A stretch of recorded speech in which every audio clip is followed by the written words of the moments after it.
इस video class में Bihar board की कक्षा 8 के अतीत से वर्तमान के अध्याय 10 के सभी प्रश्न उत्तर करने वाले हैं। तो वीडियो को पूरा देखिएगा और वीडियो अच्छा लगे तो वीडियो को लाइक करके चैनल को सब्सक्राइब कर दीजिएगा। और इस क्लास का पीडीएफ टेलीग्राम पर मिल जाएगा, जिसका लिंक डिस्क्रिप्शन बॉक्स में है। तो चलिए वीडियो को शुरू करते हैं।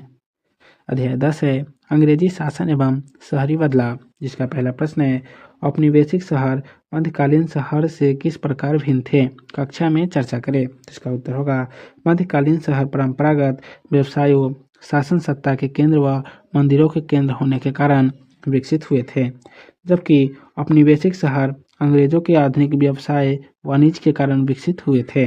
औपनिवेशिक शहरों के विकास के साथ साथ मध्यकालीन शहरों में वस्तुओं के उत्पादन कम होने लगे, उन वस्तुओं की मांग घटने लगी और ये शहर उजड़ने लगे। 2 नंबर प्रश्न है भागलपुर एक व्यावसायिक शहर था, क्या आप इस विचार से सहमत हैं। तो इसका उत्तर होगा हाँ, मैं इस विचार से सहमत हूँ कि भागलपुर एक व्यावसायिक शहर था। यहाँ प्राचीन काल से ही तसर सिल्क का कपड़ा तैयार होता था, जिस कारण इसे सिल्क सिटी कहा जाता था। यहाँ के बने उत्कृष्ट व कलात्मक कपड़ों की मांग यूरोपीय देशों में भेजा जाता था, जहाँ इसकी बहुत मांग थी। अभ्यास का पहला प्रश्न है सही या गलत बताएं। पहला प्रश्न है भागलपुर शहर का विकास औपनिवेशिक शहरों से भिन्न परंपरागत शहर के रूप में हुआ था। हाँ, हुआ था, इसलिए ये सही हो जाएगा। दूसरा प्रश्न है मुस्लिम काल में भागलपुर शहर सूफी संस्कृति का केंद्र नहीं था, इसलिए क्या हो जाएगा, गलत हो जाएगा। 3 नंबर प्रश्न है 19वीं सदी में भागलपुर में बंगाली और मारवाड़ी समुदाय का आगमन हुआ। हाँ, हुआ, इसलिए ये सही हो जाएगा। 4 नंबर प्रश्न है भारत में आधुनिक शहरों का विकास औद्योगिकरण के साथ हुआ। हाँ, हुआ, इसलिए ये सही होगा। 5वां प्रश्न है प्रेसिडेंसी शहरों में गोरे और काले लोग अलग अलग इलाकों में रहते थे। हाँ, रहते थे, इसलिए ये सही होगा। 2 नंबर प्रश्न है निम्नलिखित के जोड़े बनाएं। पहला है प्रेसिडेंसी शहर, तो बम्बई, कलकत्ता और मद्रास। दूसरा है रेलवे शहर, तो बरेली और जमालपुर। तीसरा है औद्योगिक शहर, तो कानपुर और जमशेदपुर। 3 नंबर प्रश्न है रिक्त स्थानों को भरे।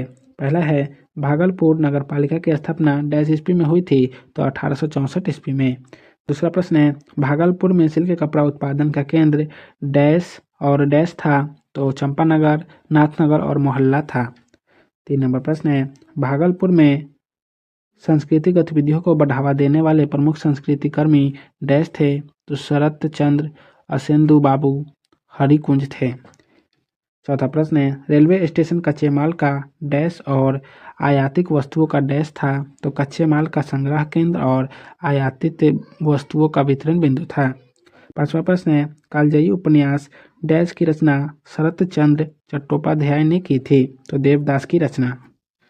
आइए विचार करें का पहला प्रश्न है शहरीकरण से आशय क्या है। तो इसका उत्तर होगा व्यापारिक एवं राजनीतिक के कारणों से किसी क्षेत्र में होने वाले विकास एवं समृद्धि के उस क्षेत्र में शहरीकरण की प्रक्रिया शुरू हो जाती है। धार्मिक केंद्र के रूप में भी जब किसी क्षेत्र में आसपास के लोगों का वहां आकर बसना शुरू हो जाता है, तो उस क्षेत्र में शहरीकरण शुरू हो जाता है। किसी क्षेत्र में जब अमीर वर्ग एवं गरीब वर्ग दोनों रहते हैं, तो वहां व्यापार फलना फूलना शुरू हो जाता है, तो उस क्षेत्र में शहरीकरण की प्रक्रिया शुरू हो जाती है।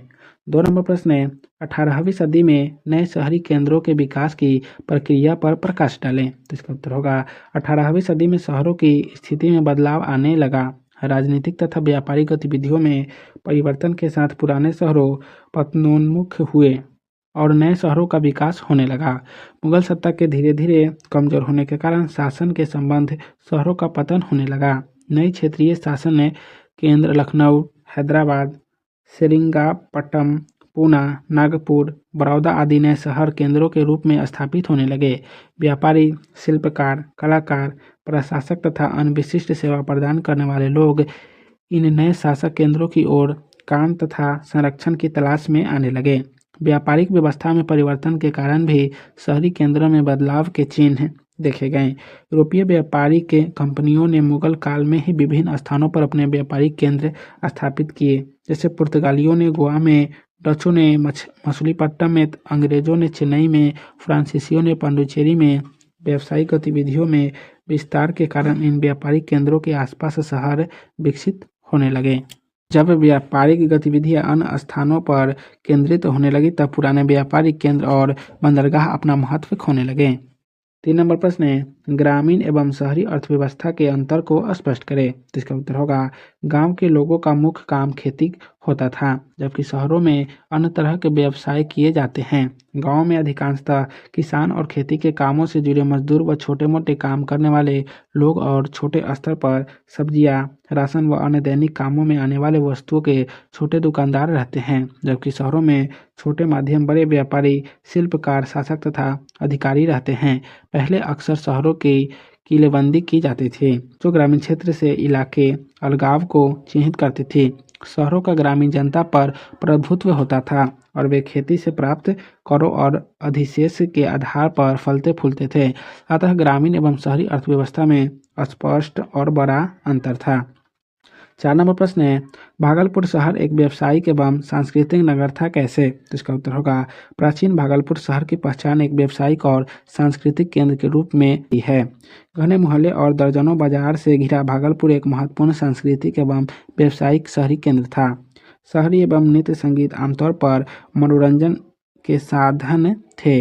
इस शहर में ऐसे आराम सिर्फ कुछ अमीर लोगों के हिस्से में आते थे।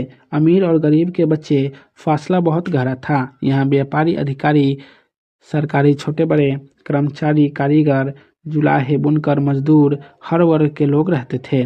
रेलवे का विकास और शहर से सटे रेलवे और गंगा नदी के किनारे बसे होने के कारण शहर की व्यापारिक गतिविधियों में और भी तेजी आई, जिससे महत्वपूर्ण व्यावसायिक शहर के रूप में इसे विकसित होने का अवसर प्राप्त हुआ। यहाँ बैंकिंग कंपनियों के विक्रय एजेंट, हड्डी के काम के अतिरिक्त सिल्क, सूती, ऊनी कपड़े, किराना, अनाज, तेल तथा थोक व्यापार होता था। इस शहर का सबसे प्रसिद्ध उद्योग तसर सिल्क का कपड़ा तैयार करना था। यह व्यवसाय बहुत पुराने समय से चला आ रहा था, इसके कारण इसे सिल्क सिटी भी कहा जाता है। यहाँ का कपड़ा यूरोपीय देशों में भेजा जाता था, जहाँ इसकी बहुत मांग थी। भागलपुर की सांस्कृतिक विरासत भी कम महत्वपूर्ण नहीं रही। इस शहर में अनेक नाम गिरामी साहित्यकारों, संस्कृत कर्मी, रंगकर्मी, शिल्पकार, संगीतकार एवं फोटोग्राफरों का जमघट लगा रहता था। नामी लेखक शरत चंद्र विभूति भूषण बंदोपाध्याय, रविंद्रनाथ टैगोर भागलपुर प्रवास कर चुके थे। प्रसिद्ध लेखक बलाई चंद्र मुखर्जी उर्फ वनफूल ने यहाँ लंबे समय तक लेखन कार्य किया था। साहित्यकार व रंगकर्मी राधाकृष्ण सहाय यहीं के थे, जिन्होंने कई रचनाओं का बंगला से हिंदी में अनुवाद किया। शरत चंद्र ने कालजयी उपन्यास, देवदास, विभूति भूषण बंदोपाध्याय ने पथेर पंचाली का सृजन भागलपुर में ही रहकर किया। अतः भागलपुर शहर एक व्यावसायिक एवं सांस्कृतिक नगर था। 5 नंबर प्रश्न है, भागलपुर को सिल्क सिटी, रेशमी शहर कहा जाता है क्यों? तो इसका उत्तर होगा, भागलपुर शहर का सबसे प्रसिद्ध उद्योग तसर सिल्क का कपड़ा तैयार करना था। यह व्यवसाय यहाँ बहुत पुराने समय से चला आ रहा था, इसलिए इस शहर को सिल्क सिटी भी कहा जाता है। यहाँ 1810 में करीब 3275 करघे चल रहे थे। इस व्यवसाय का प्रमुख केंद्र चंपानगर और नाथनगर मोहल्ला था। रेशम और सूती की मिलावट से बाफ्टा तैयार किया जाता था। यहाँ का कपड़ा यूरोपीय देशों में भेजा जाता था। यहाँ इसकी बहुत मांग थी। इन्हीं कारणों से भागलपुर को सिल्क सिटी, रेशमी शहर कहा जाता था। 6 नंबर प्रश्न है, शहरों के सामाजिक के परिवेश को समझाएं। तो इसका उत्तर होगा, शहरों में कई तरह के व्यवसाय किए जाने से यहाँ हर वर्ग के लोग रहते हैं।